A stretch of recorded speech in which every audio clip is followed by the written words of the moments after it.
قرآن حکیم میں دیکھیں حضرت یعقوب علیہ السلام کا آخری وقت ہے، آخری وقت، اور آخری وقت میں اپنے بچوں کو، اپنی اولاد کو ایسے جمع کیا، اپنے ارد گرد جمع کیا، تو اس لیے نہیں جمع کیا کہ ان کو بتایا جائے کہ میری 10 دکانیں ہیں، تو ایک فلاں کی ہے، تو ایک فلاں کی ہے، تو ایک فلاں کی ہے، اتنے پلاٹ یہ ہیں، تو یہ ہیں، یہ ہیں۔ اگر یہ چیزیں بھی ہوتی اور بتاتے تو اس میں کوئی قباحت نہیں تھی، بچوں کو زندگی کے اندر ان چیزوں سے آگاہ کرنا ضروری ہوتا ہے۔ لیکن قرآن کہتا ہے ام کنتم شہداء اذ حضر یعقوب الموت، حضور کو مخاطب کر کے، اے پیغمبر صلی اللہ علیہ وسلم، آپ اس وقت موجود تھے کہ جب حضرت یعقوب علیہ السلام نے اپنی اولاد کو اکٹھا کیا اور نظر آ رہا تھا کہ اب اللہ مجھے بلا رہے ہیں، اب اللہ مجھے بلا رہے ہیں، تو اولاد کو اکٹھا کر کے کیا فرمایا؟ اذ قال لبنیہ ما تعبدون من بعد، آپ دیکھ لیجیے اولاد کی عقیدے کی فکر اور اعمال کی فکر کتنی زیادہ، کتنی زیادہ ہے کہ اپنے بچوں سے پوچھ رہے ہیں میرے جانے کے بعد بندگی کس کی کرو گے، بندگی کس کی کرو گے؟ ما تعبدون من بعدی۔ قرآن حکیم نے حضرت یعقوب علیہ السلام کی اولاد کا جواب بھی نقل کیا کہ جواب کیا دیا؟ اذ قال لبنیہ ما تعبدون من بعدی قالوا نعبد الہک و الہ آبائک ابراہیم و اسماعیل و اسحاق الہ واحد۔ اتنا خوبصورت جواب فرمایا، ہم آپ کے چلے جانے کے بعد ابراہیم، اسماعیل اور اسحاق کا جو پروردگار ہے وہ ایک ہی ہے، وہ اللہ ہے، اسی کی بندگی کریں گے۔ یہ نقطہ ملتا ہے کہ اپنے اولاد کے عقائد کی بھی فکر کی جائے، اخلاق کی بھی فکر کی جائے۔ فی زمانہ چاہتوں میں سے ایک چاہت صرف یہ ہے کہ اولاد پیسے چھاپنے کی مشین بن جائے، بس کسی نہ کسی طرح بڑا عہدہ مل جائے، بڑی نوکری مل جائے، ملک سے باہر ساری کی ساری نظریں پیسے کے اوپر، مال کے اوپر، دولت کے اوپر، حتیٰ کہ حج کے دوران پاکستان کے بوڑھے والدین کو، ماں کو بھی دیکھا گیا، باپ کو بھی، جتنی دعائیں مانگ رہے تھے قبر سے پہلے کی دعائیں تھیں، میرے بیٹے کو فلاں امتحان میں کامیابی عطا کر دے، اچھا فلاں نوکری اس کو مل جائے، فلاں جگہ یہ چلا جائے، اس کا باہر کا کام ہو جائے، ساری کی ساری دعائیں قبر سے پہلے کی۔ بہت کم کہیں سننے میں آیا کہ اللہ ہماری اولاد کی آخرت بھی اچھی کر دے، آخرت بھی اچھی کر دے۔ تو دنیا کی یہ ساری چیزیں مانگیں، اولاد کے لیے منع نہیں ہے، صحت مانگیں، تندرستی مانگیں، عافیت مانگیں، اور اسی طرح دنیا کی نعمتیں مانگیں، مال مانگیں، دولت مانگیں، سب چیز مانگیں، لیکن وہ چیز تو نہ چھوڑیں نا کہ جس چیز کے چھوڑنے کے بعد اتنا بڑا نقصان ہو جائے کہ اس نقصان کو بندہ پورا ہی نہ کر سکے۔ آخرت، آخرت، آخرت، قبر کی زندگی، برزخ کی زندگی، محشر کی زندگی، آگے جنت کی زندگی۔ آپ دیکھ لیجئے انداز تربیت، قرآن حکیم ہمیں سکھاتا ہے کہ بچوں کی تربیت کیسے کرنی ہے۔ ایک تو پیارے پیغمبر صلی اللہ علیہ وسلم کی حدیث کا میں نے حوالہ دیا، اب قرآن حکیم کے اندر ہی ایک ایسے بزرگ کی باتیں اللہ نے نقل کی ہیں کہ جو بزرگ نبیوں میں سے تو اکثر علماء کے نزدیک نہیں تھے، لیکن نیک اور متقی تھے، ان کے نام پر اللہ نے پوری سورت نازل کی۔ حضرت لقمان علیہ السلام نے بیٹے کو بڑی پیاری پیاری نصیحتیں کی ہیں، اور انداز تربیت دراصل قرآن کے ذریعے اس امت کو بتانا تھا کہ دیکھو حضرت لقمان اپنے بیٹے کی کیسے تربیت کر رہے ہیں، کیسے کر رہے ہیں، کیا کہہ رہے ہیں۔ وَإِذْ قَالَ لُقْمَانُ لِابْنِهِ وَهُوَ يَعِظُهُ، وہ وقت یاد کرو کہ جب حضرت لقمان علیہ السلام اپنے بیٹے سے مخاطب ہیں اور مخاطب ہو کے کیا کہتے ہیں؟ یا بنی لا تشرک باللہ، یا بنی لا تشرک باللہ۔ یا بنی کا لفظ عربی کے اندر ایسا انداز ہے کہ جیسے ہم اردو کے اندر کہتے ہیں اے میرے لخت جگر، یا اے میرے نور نظر، یا اے میرے پیارے بیٹے، یا اے میرے ننے مننے بیٹے، یا پنجابی کہتے ہیں اے میرے بچونگڑے۔ جب پیار ہوتا ہے نا تو اس طرح کا لفظ استعمال کیا جاتا ہے عربی کے اندر، یا بنیا، یا بنیا لا تشرک باللہ ان الشرک لظلم عظیم، اے میرے بیٹے شرک نہ کرنا، شرک بہت بڑا ظلم ہے، بہت بڑا ظلم ہے۔ پہلی نصیحت یہ نقل کی۔ دوسری نصیحت فرمایا یا بنی انہا ان تک مثقال حبۃ من خردل فتکن فی صخرۃ او فی السماوات او فی الارض یأت بها اللہ ان اللہ لطیف خبیر۔ کیسی بات فرمائی، اے میرے پیارے بیٹے، اگر کوئی چیز رائی کے دانے کے برابر ہو، پھر وہ خواہ کسی چٹان کے اندر ہو یا آسمان و زمین کے اندر کہیں پر بھی موجود ہو، اللہ تعالیٰ آخرت میں اس چیز کو لا کے تیرے سامنے رکھ دے گا۔ اللہ بڑا باریک بین اور خبردار ہے۔ بیٹے کے دل کے اندر یہ جذبہ جگایا کہ ہر وقت یہ دھیان رہے اللہ دیکھ رہا ہے، اللہ دیکھ رہا ہے، اللہ دیکھ رہا ہے۔ جس بچے کی بنیاد اور بچی کی بنیاد اس نظریے پر ہوگی، وہ آنے والی زندگی میں گناہوں کی طرف لپک لپک کے نہیں جائے گا، معصیت کی طرف لپک لپک کے نہیں جائے گا، میرا روی کا شکار نہیں ہے۔ اس کو پتہ ہے میرا اللہ دیکھ رہا ہے، میرا اللہ دیکھ رہا ہے، میرا اللہ دیکھ رہا ہے۔ کیا تربیت! تیسری نصیحت فرمائی یا بنی اقیم الصلاۃ، یا بنی اقیم الصلاۃ، اے میرے پیارے بچے نماز قائم کیا۔ اسی طرح ہم اپنے بچوں کو اسی انداز سے اگر کہیں تو بچے مانیں گے انشاءاللہ العزیز، کیوں نہیں مانیں گے؟ حضور نے اس لیے فرمایا کہ 7 سال کی عمر میں نماز کا کہنا شروع کر دو، آگے پہنچے گا تو اس کی عادت بن چکی ہو، پھر کہنے کی ضرورت ہی نہیں پڑے گی۔ یا بنی اقیم الصلاۃ، اے میرے بیٹے نماز قائم کر۔ چوتھی نصیحت فرمائی وامر بالمعروف، میرا بیٹا جب تو سیانہ ہو جائے تو نیکی کا حکم کر، نہ صرف یہ کہ خود نماز پڑھ، اپنے دوستوں کو، اپنے جیسوں کو نماز کے اوپر لے آؤ، نیکی کے اوپر لے آؤ۔ الجنس یمیل الی الجنس، کہا نا کہ جنس جنس کی طرف مائل ہوتی ہے۔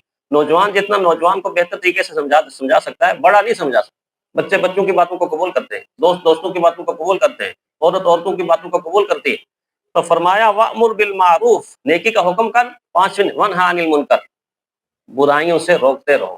آج کل تو دوست ایسے ملتے ہیں، کمپنی ایسی ملتی ہے کہ اچھے بھلے بہترین بچے کو، نمازی بچے کو اور با اخلاق بچے کو لمحوں کے اندر کردار بگاڑ کے اس کی ساری کی ساری زندگی بگاڑ دیتے ہیں۔ والدین ساری زندگی روتے رہتے ہیں، خود اتنا نقصان کر لیتا ہے۔ تو حضرت لقمان کیا کریں کہ نہیں، تم نے برائی میں نہیں جانا میرے بیٹے، برائی کرنے والوں کو برائی سے روکنا ہے۔ اور چھٹی نصیحت وَاصْبِرْ عَلَىٰ مَا أَصَابَكَ، دیکھو زندگی آسان نہیں ہے، زندگی میں قدم قدم پر مشکلات آتی ہیں، مشقتیں آتی ہیں، دکھ آتے ہیں، تکلیف آتے ہیں، مصائب آتے ہیں، غم آتے ہیں۔ زندگی اسی چیز کا نام ہے کہ زندگی خوشی اور غمی دونوں کا امتزاج ہوتا ہے۔ تو کیا تربیت کریں؟ وَاصْبِرْ عَلَىٰ مَا أَصَابَكَ إِنَّ ذَلِكَ مِنْ عَزْمِ الْأُمُورِ، میرے بیٹے آنے والے مصائب پر صبر کرنا، تو یہ صبر کرنا یہ اونچے لوگوں کی صفت ہے، بلند لوگوں کی صفت ہے، اعلیٰ لوگوں کی صفت ہے۔ پھر 7ویں بات فرمایا وَلَا تُصَعِّرْ خَدَّكَ لِلنَّاسِ، دیکھو بولنا سکھایا ہے، بولنا۔ آپ دیکھیں کس کس معاملے میں اپنے بچے کی تربیت ہو رہی ہے۔ فرمایا منہ پھلا پھلا کے ایسے نہ بولنا، تکبر کے ساتھ اور رعونت کے ساتھ، اور اس انداز سے کہ دیکھنے والا یہ کہے کہ یار اس کے اندر تو اخلاق کی کوئی رمق باقی نہیں۔ وَلَا تُصَعِّرْ خَدَّكَ لِلنَّاسِ، لوگوں سے منہ پھلا کے باتیں مت کرنا۔ پھر عاجزی سکھائی، کتنی قیمتی نصیحتیں۔ یقین کریں حضرت یہ اگر سورہ لقمان نکال کے یہ جو 10 نصیحتیں حضرت لقمان نے کی ہے، انہی کو ہم اپنے بچوں کے اندر اتار دیں، دلوں کے اندر اتار دیں، تو میرا نہیں خیال کہ اس کے علاوہ بھی کسی تربیت کی ضرورت پڑے گی۔ خوبصورت باتیں ہیں، خوبصورت باتیں اللہ نے نقل کی ہیں، لقمان نے اپنی زبان سے فرمائی۔ فرمایا وَلَا تَمْشِ فِي الْأَرْضِ مَرَحًا، دیکھو میرا بیٹا زمین پر اکڑ اکڑ کر نہیں چلنا، اکڑ اکڑ کر نہیں چلنا، کیونکہ جوانی جب آتی ہے تو جوانی دیوانی ہوتی ہے۔ انسان یہ سمجھتا ہے بس میں تو اتنا طاقتور ہوں کہ میں دیوار کو مکہ مار کے گرا دوں، میرے سامنے تو کوئی ہے ہی نہیں ہے۔ شیطان اندر سے تکبر پیدا کرتا ہے۔ تو فرمایا وَلَا تَمْشِ فِي الْأَرْضِ مَرَحًا، دیکھو زمین کے اوپر اکڑ کر نہیں چلنا۔ 9ویں نصیحت فرمائی، فرمایا وَاقْصِدْ فِي مَشْيِكَ، تیرے چلنے میں بھی پتہ چلے کہ کسی خاندان کا بچہ جا رہا ہے، کسی عظیم ماں اور باپ کا بچہ جا رہا ہے، اور کوئی اللہ کا بندہ جا رہا ہے۔ وَاقْصِدْ فِي، اپنی چال کے اندر عاجزی اختیار کر، میانہ روی اختیار کرنا۔ 10ویں نصیحت فرمائی، فرمایا وَاغْضُضْ مِنْ صَوْتِكَ، گفتگو سے بھی بہت بہت اندازہ ہوتا ہے کہ انسان کے اندر انسانیت کتنی۔ چیخ چیخ کر بولنا، چلا چلا کر بولنا، چنگاڑ چنگاڑ کر بولنا، وبیلا مچانا نہ۔ کیا سکھایا؟ وَاغْضُضْ مِنْ صَوْتِكَ، فرمایا اپنی آواز کو پست رکھنا، اپنی آواز کو بلند نہیں کرنا۔ دیکھو آواز کی بلندی اور چیخنا اور چنگاڑنا اگر اچھا کام ہوتا تو دنیا کے اندر پھر اچھے کام کے اندر سب سے پہلے نمبر پر گدھا ہوتا۔ ان انکر الاصوات لصوت الحمیر، پہلے فرمایا میرے بیٹے اپنی آواز کو پست رکھنا۔ دیکھو سب سے زیادہ کراہت والی آواز گدھے کی آواز، وہ چیختا ہے، وہ اس طرح کی آوازیں نکالتا ہے، تو کون اس کو پسند کرتا ہے؟ کوئی پسند نہیں کرتا۔ تو فرمایا چیخنا چلانا نہیں بلکہ اپنی آواز کو ٹھیک کرنا ہے۔ لقمان علیہ السلام کے حوالے سے ہم اپنی اولاد کی تربیت کریں گے، کس طرح انہیں اپنے بچوں کی، اپنی اولاد کی تربیت کی۔ 2 باتیں جو سامنے آتی ہیں شیخ عبد القادر جیلانی رحمۃ اللہ علیہ کی والدہ کی، ان 2 باتوں کو سامنے رکھیں۔ پہلی بات تو یہ کہ بیٹے کو تھوڑا سا شعور پکڑتے ہی کہا کہ بیٹا دنیا کے اندر جہاں پر بھی جاؤ اور جیسے بھی تم ہو، تم نے جھوٹ کو زبان کے قریب نہیں آنے دینا۔ کاش کہ آج یہی ایک بات اگر ہم اپنے بچوں کو سکھا دیں تو بہت ساری قباحتوں سے بچ سکتے ہیں۔ جھوٹ نہیں بولنا، سچ بولنا ہے، ہمیشہ سچ بولنا ہے، ہر حال کے اندر سچ بولنا ہے۔ اور پھر آگے واقعہ ذکر کرنے کی ضرورت نہیں ہے، واقعہ تو آپ نے سنا ہے کہ جب ڈاکوؤں نے پکڑا، تلاشی لی، کچھ بھی نہیں ملا، پوچھا کچھ پاس ہے، تو پیسے تو موجود تھے، اب ڈاکو تو تلاش نہیں کر سکے، تو نکال کے سامنے رکھتی، ہاں ہاں ہے میں یہ پیسے۔ تو سردار نے یہی پوچھا تھا نا کہ اگر آپ نہ بتاتے تو ہمیں تو پتہ نہیں تھا آپ کے پیسے بچ جاتے، فرمایا پیسے نہیں بچانے، ایمان بچانا، ایمان بچانا، پیسے نہیں بچانے، ماں کا فرمان بچانا۔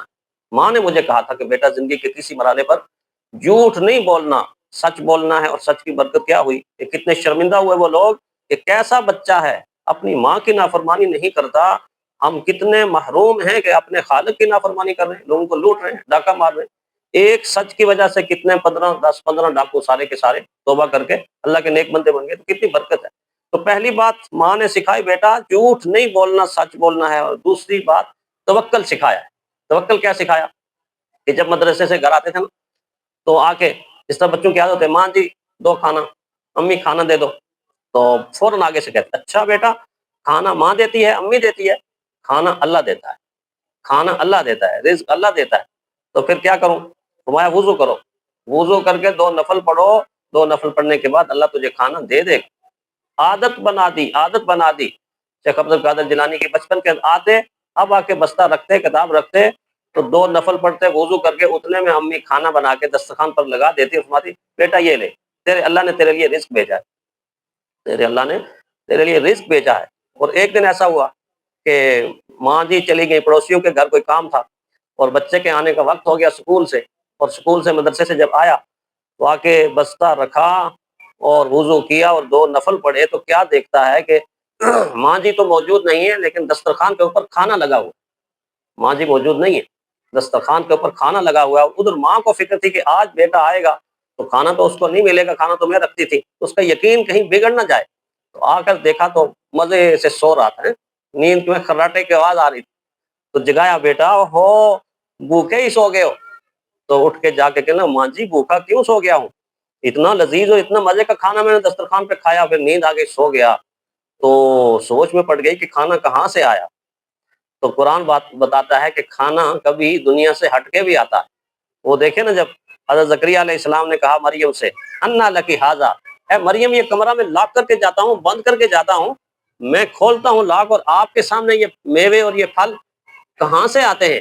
قالت ہوا من عند اللہ، قالت ہوا من عند اللہ، قرآن کہتا ہے حضرت مریم نے کہا یہ تو اللہ میرے لیے بھیجتا ہے، تو اللہ اگر حضرت مریم کے لیے بھیج سکتا ہے تو کسی اور کے لیے بھی بھیج سکتا ہے۔ ایک تربیت ہمیں یہاں بر صغیر میں ملتی ہے، اور وہ ہے کابل میں ایک بہت بڑے گورنر ہوتے تھے، گورنر جن کا نام دوست محمد تھا، دوست محمد۔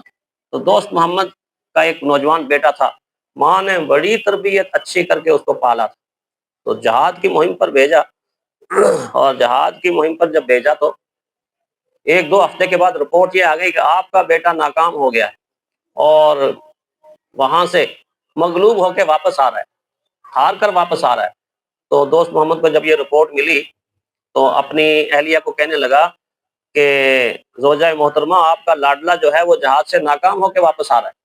تو ان کی بیوی نے ایسے سر ہلایا کہ ایسا نہیں ہو سکتا۔